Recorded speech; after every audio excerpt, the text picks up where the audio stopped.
select an evening in with Michelle Pfeiffer.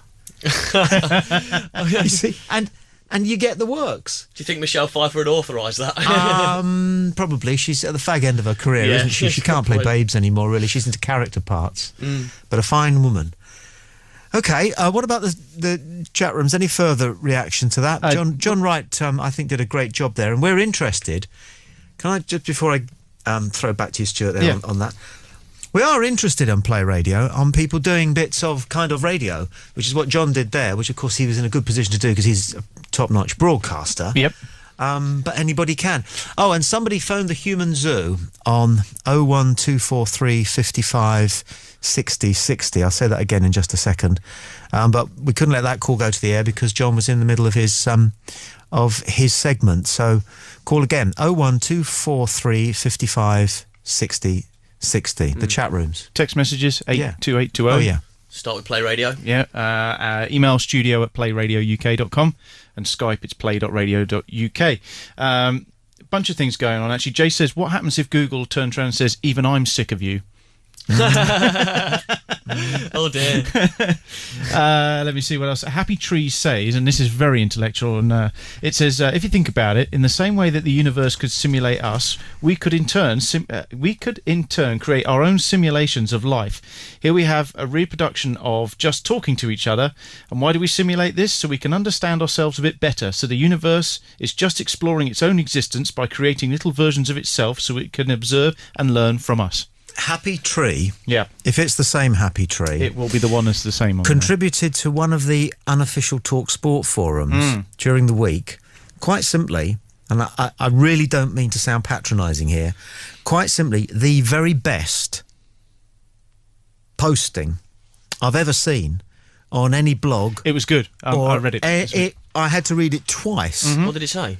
It was an explanation of why, it was an examination of why when people say the C word or the F word, when they use those phrases for it, you know, teachers will say, I will not have the F word used in the playground under any circumstances. Well, excuse me, but they've said fuck. All they've done is pretend they haven't. Yeah. But when you say the F word, when you use that phrase, do not use the F word in here. The word that explodes in the mind of everybody who hears it is F-U-C-K, fuck. Okay, so they've used it. So we were on about this piece of weasel behaviour by people who won't say fuck but will say the F word. And Happy Tree came back.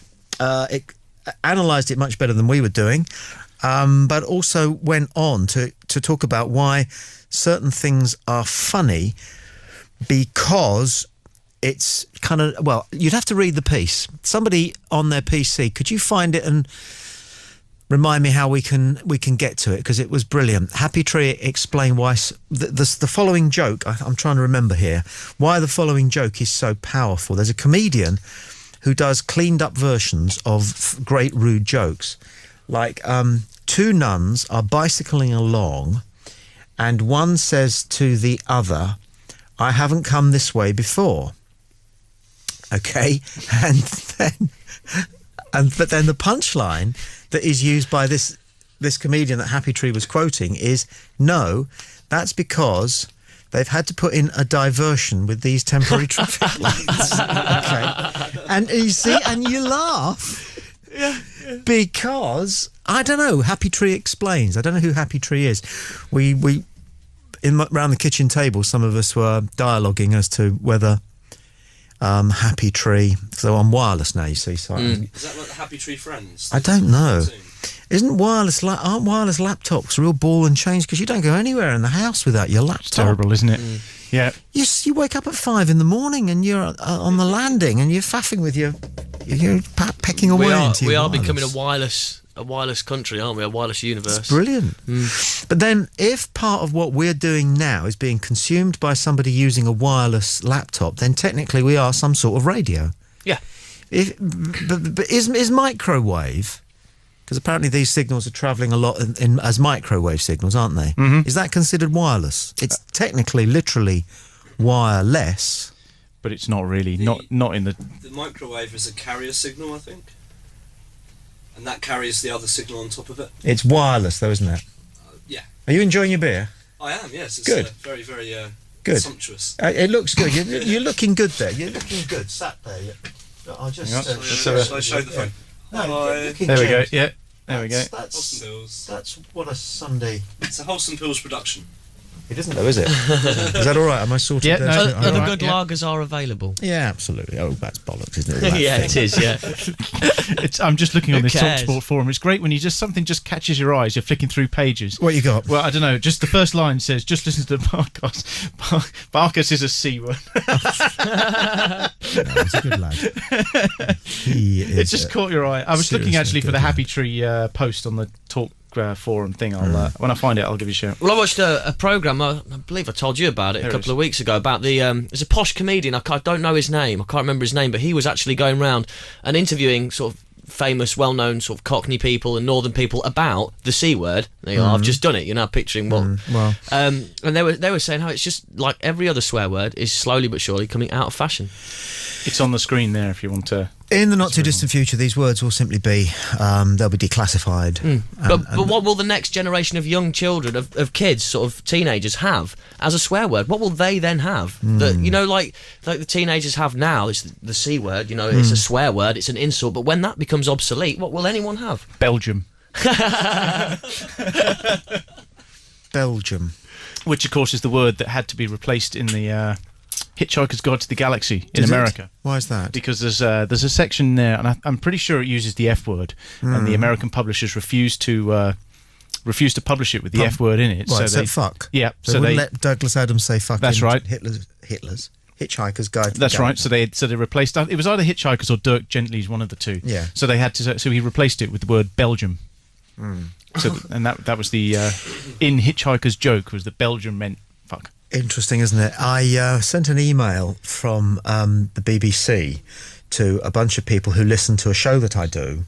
And one of the things, because what I do is I send them an email before the show starts asking for contributions about the things that we're going to be talking about. And it's quite nice to have some emails before you go on air reacting to the kind of things that you're going to be talking about. And one of the things that I wanted to talk about was gorgeous pop stars and people that, we really, really fancy, and people, that we would fight for, would follow to the ends of the earth kind of thing. And I said, for me, it has to be Kylie Minogue. Ooh. So, yeah. Anyway, I then, as I always do, spell checked it very quickly, and wherever it said change, I changed, because you do, don't you? Because they're right, you're wrong.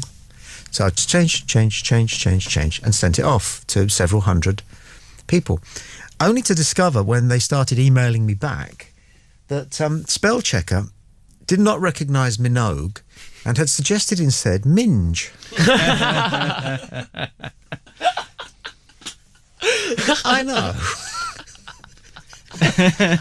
So, Can we get a copy of that email? well, that's a good point. I probably still got it somewhere. So it just goes to show, it's a sobering reminder that you need to check your own emails and use your own spelling ability. What have we got? Lee Nicklin. Oh, sorry, I was yes. It's a very long email. If you want to have a read that.